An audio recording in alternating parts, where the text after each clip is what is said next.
for a quick, tasty and protein-packed bite?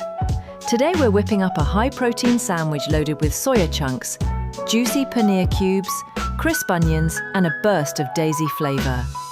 Perfect for your gains and your cravings. Fast, filling and absolutely delicious. Let's build this power-packed sandwich in minutes. Now, to make this high-protein sandwich, we would need 1 cup of soya, chunks rich in plant-based protein, 1 cup of paneer cubes for a creamy texture, slices of bread as the sandwich base, and 1 thick slice of onion to add flavour and crunch. These ingredients together make a filling and nutritious sandwich. First, boil the soya chunks for 5 to 7 minutes. Then squeeze out the water and set them aside.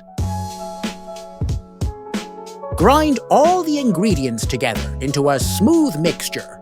Before frying, add 1½ spoons of wheat, flour, ½ a spoon of turmeric, and ½ a spoon of salt to the mixture. Shape the mixture into small patties. And now they're ready to fry. Fry on medium flame for 8 to 9 minutes until crisp. Place the patty with some sauce between the bread slices, and your high-protein sandwich is ready to enjoy. Hey, if you haven't subscribed and liked the video, yet what are you doing? Hit that button now!